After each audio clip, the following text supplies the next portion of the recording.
Welcome back, everybody. Today we're doing a deep dive into something a little unnerving, Yeah. honestly. Abandoned internet infrastructure. You sent over all these articles about Watchtower, Yeah. that security research group, and honestly, I'm a little terrified after reading this stuff. Yeah, it's pretty wild what they found. I agree. It really is so. It kind of shows how, small oversights can have massive security implications, right? Yeah. Especially in the digital world. Absolutely. And what's so interesting about this is that it really gets to the heart of supply chain attacks. hmm So set the scene for us.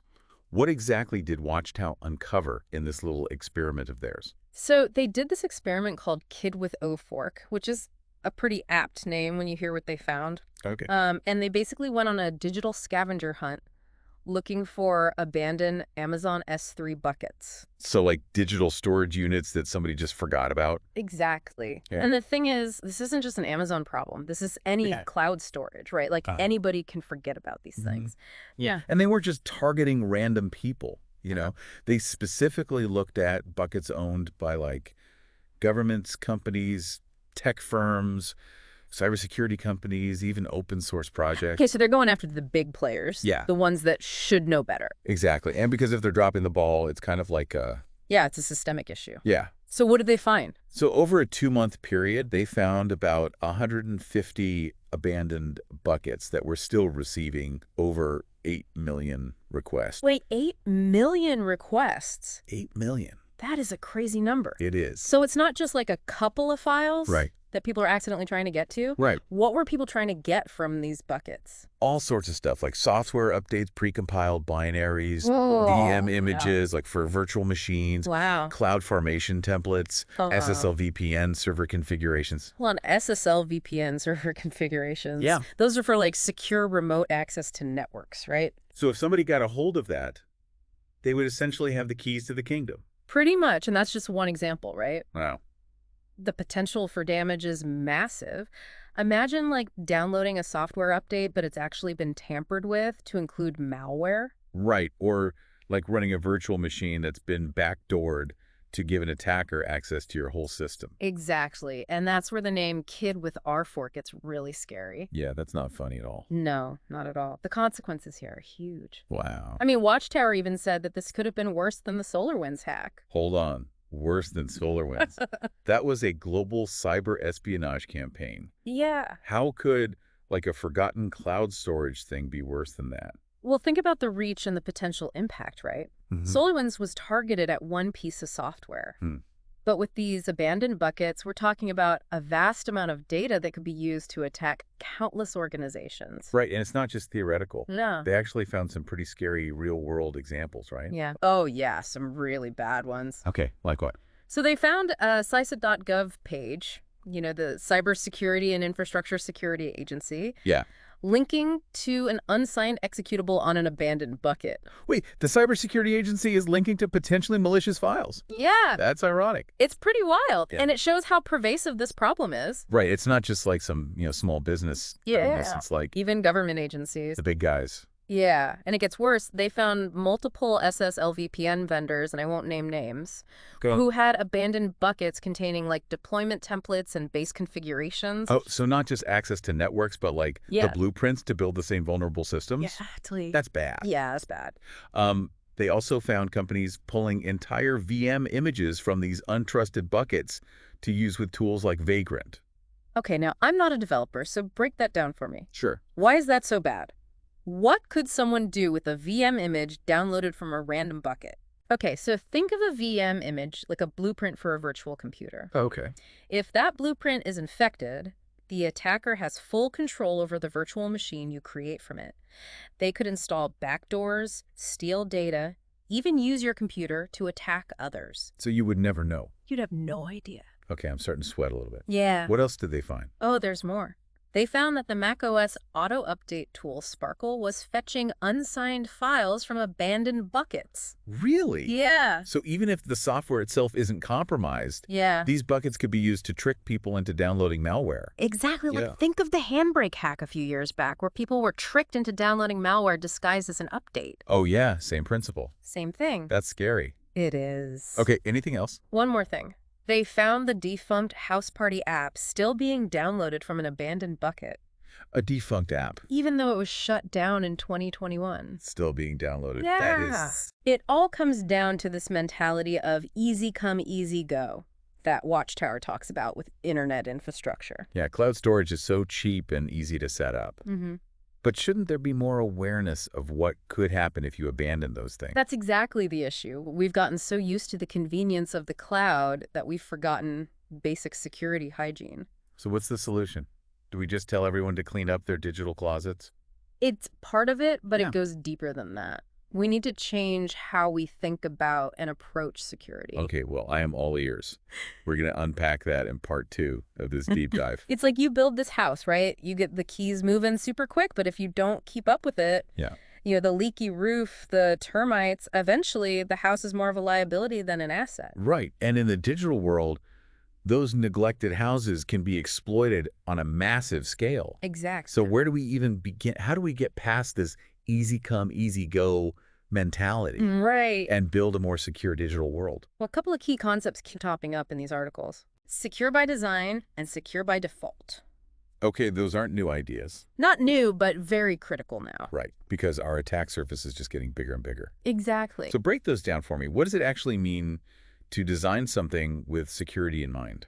Okay, so secure by design is about integrating security into every step of software development. Okay. Like when you build that house, you choose really strong, durable materials. Right. You're not just adding security as an afterthought. So you're thinking about the vulnerabilities before they even exist. Yeah, you're thinking like an attacker.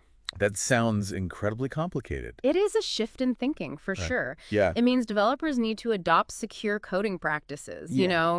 do thorough security reviews throughout the process, and always think like a hacker. How could someone exploit this? So you're not just building software that works. You're building software that can withstand attack. Exactly. Okay, so what about secure by default? Okay. Secure by default is all about making sure that the out-of-the-box settings are as secure as possible. Okay. Like, imagine you set up a new phone and all the privacy settings are already strong. Right. You don't have to be a tech whiz to benefit from that. Right. You make the secure choice the easy choice. Exactly. Strong passwords, multi-factor authentication, all enabled automatically. It shouldn't be something you have to opt into. Exactly. One expert in the article said it really well. Secure by design builds the fortress. Secure by default locks the doors. I love that. That's a good one. They work together. They do. But I imagine there are challenges Oh, yeah. to implementing these principles. For sure. It can't just be like flipping a switch. No, you're right. The articles actually highlight some pretty big roadblocks. Like what? Well, one is the constant pressure to release products quickly. Yeah. Security often takes a backseat to speed and fancy features. There's that age-old trade-off, ship fast or ship secure. Exactly. And as we've seen with these buckets, Right. rushing can have some pretty disastrous consequences. Yeah. It's like building a car without brakes and hoping you never have to stop suddenly. Right. Another issue is that a lot of developers just aren't trained to build secure software. Right. Not everybody's a cybersecurity expert. Exactly. So how do we fix that? Education is key. Hmm.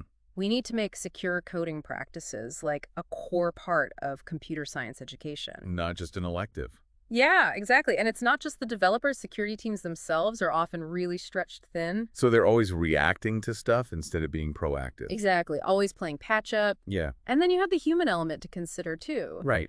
If security features are too annoying or intrusive, Right. users will find ways around them. They'll write their passwords on sticky notes. Exactly. They'll disable security settings. Completely defeats the purpose. It does. Yeah. So it's a challenge to find that balance between really good security and user friendliness. So how do we strike that balance? Well, thankfully, the articles have some solutions. A lot of them involve AI. Right. AI is the hot topic these days. It is. How can it help us with secure by design and secure by default? Exactly. Okay, well, with secure by design, AI can automate a lot of those time-consuming security analysis tasks. Okay. Like you can have AI-powered tools that can spot vulnerabilities as developers are writing code. Oh, wow. In real time. Yes, flagging those issues before they even get to the final product. So it's like a spell checker, but for security. Exactly, a super-powered spell check. Okay, I like that. And then AI can also change threat modeling. Okay. Where you're thinking like an attacker to find vulnerabilities. Oh, That's usually a very manual process. yeah. But AI can analyze tons of data and run all these different attack scenarios so security experts can be more proactive. So AI can help us build more secure software from the ground up. Exactly. Okay, what about secure by default? Right. Can AI make those default settings more secure without making things too hard for users? Yeah. Absolutely. AI can create what we call adaptive security settings Uh-huh. that personalize the security experience based on how you use your device and where you are. Okay. So, for example, let's say you usually log in from your home computer, Right. but suddenly you're accessing your bank account from a cafe in Terrace. Okay. AI can see that unusual activity and automatically ask you for that multi-factor authentication. So instead of one-size-fits-all security, Right. you have a more dynamic approach. Exactly. It's personalized. That's pretty cool. It is. AI can also be like a watchdog, constantly monitoring systems for suspicious behavior. Okay. By analyzing all this data, AI can spot patterns and things that are out of the ordinary that humans might miss. So it's like having a digital security guard. Pretty much a whole army of them working 24/7. That's a great image. But of course, we can't rely on technology alone. Right. What about us? What about the human element? How do we create a culture of security? That's crucial. It starts with awareness. Okay. Training developers on those secure coding practices, making security part of the design process. Right. Empowering users to take ownership of their security. So it's a collective responsibility. It is. We can't just rely on security experts. Right. We all have a role to play. Exactly. And it's not just about preventing breaches, but about bouncing back quickly. Being prepared for the worst, but hoping for the best. Exactly. Yeah. We need to minimize the damage when things do go wrong. So AI can play a big role in all this. It can, both in preventing attacks and responding to them. But it's not a magic solution. No, it's not. AI is a tool. Right. It's not going to replace human expertise. So we need to find that right balance Yes. between human and artificial intelligence. It's like having a co-pilot. Yeah. The AI can help with navigation, but the human pilot is still in control. That's a great analogy. And as AI gets better, we're going to see even more uses for it in cybersecurity. Which is exciting and terrifying at the same time. It is. We're entering this new world where the possibilities are endless. But all this talk about AI has got me thinking, Yeah. what if the bad guys start using AI? Oh, that's the question that keeps security experts up at night. Right, because we've talked about how AI could be a powerful tool for good. Mm-hmm. But what if it falls into the wrong hands? Yeah. The potential for AI-powered attacks is one of the biggest threats we face. Wow. Imagine malware that can learn and adapt, Right. constantly changing to find new ways to exploit our systems. It sounds like something out of a sci-fi movie. It does, kind of, right? A self-aware virus Yeah. that can outsmart any security system. And we're already seeing early examples of AI being used for bad things. Really? Like what? Think of deep fakes. Right. Those incredibly realistic fake videos Right. that can spread disinformation. Yeah. That's just the beginning. Wow. As AI gets more advanced, we can expect to see even more sophisticated attacks. So it's evolving. It is. Getting more intelligent, Mm-hmm. harder to fight. Yeah, That's a little scary. it is. But it's not all doom and gloom. All right. The key is to stay ahead of the game. We need to use AI to improve our defenses and predict new threats. So it's a race against time. It is. To stay one step ahead of the bad guys. Exactly. But how do we even prepare for threats we can't imagine yet? Well, we have to change how we think about security. Okay. We need to move away from reacting to attacks Right. and start anticipating them. So being proactive. Yes, building resilience into our systems from the very beginning. Okay, that makes sense. Mm-hmm. But it sounds like a huge task. It is. So where do we go from here? What's the next step? It feels like we're at this tipping point. Yeah. This whole new world of cybersecurity Mhm. where the lines between attack and defense are kind of getting blurred. I agree. And it's not just about protecting data anymore. It's Mhm. about protecting the very fabric of our digital lives, you know? Right. The impact of these AI-powered attacks, it goes way beyond just money or data breaches. Yeah. We could see disruptions to critical infrastructure, the Mhm. spread of fake news like crazy, Oh, yeah. even the erosion of trust in our institutions. Like, it affects everyone. So this isn't just a problem for like the tech giants to figure out. No, not at all. This is a problem for all of us. Exactly. We're all in this together. Right. And that's why it's so important to have these discussions. Yeah. Raise awareness and empower people Mhm. to take control of their own security. And it's not about becoming a cybersecurity expert overnight. Right. It's about understanding the risks Right. and taking those small steps to protect ourselves. So like updating our software, Yes. using strong passwords, Uh-huh. being careful about phishing scams, Exactly. All the the basics. basics. But it's also about demanding more from those companies that Yeah. make the software we use every day. But once you build the stuff we rely on. Right. We need to hold them accountable for building secure products and having those strong security practices in place. So we need to use our power as consumers Yeah. to drive that change. Exactly. And we need to support policies that actually promote good cybersecurity and hold companies responsible when things go wrong. So it's not just a tech issue, it's a societal one. It really is. It's a multifaceted problem. It is, but with all this talk about threats and vulnerabilities, it's easy to feel kind of helpless. Yeah. So is there any reason to be optimistic about the future? You know, I actually am optimistic. Okay. While the threats are getting more advanced, so are our tools and techniques to defend ourselves. Okay. The cybersecurity community is constantly innovating, coming up with new ways to stay ahead. And AI, while it poses new challenges, also offers huge potential for better security. So we can use AI to our advantage. Exactly. We can automate tasks, analyze data spot patterns, and respond to threats more effectively. So it's not hopeless. No, not at all. We have the tools and the knowledge. Yeah, We just need to use them the right way and work together. exactly. And one of the most powerful tools we have is our own awareness. Absolutely. Educating ourselves about the risks and how to mitigate them that makes us less vulnerable. Knowledge is power. That's right. Well, we covered a lot today. We did. Abandoned buckets, AI-powered attacks, secure by design, the importance of individual action. It's been a fascinating deep dive Yeah, into the ever-changing world of it cybersecurity. has been. But I hope our listeners feel empowered, not overwhelmed. Right. It's complex, but we can tackle it. Yeah. By working together, we can build a more secure digital world for all of us. Well said. Well, that wraps up this episode of The Deep Dive. Okay. As always, check out the show notes for links to the articles. Yeah, great resources for further reading. Absolutely.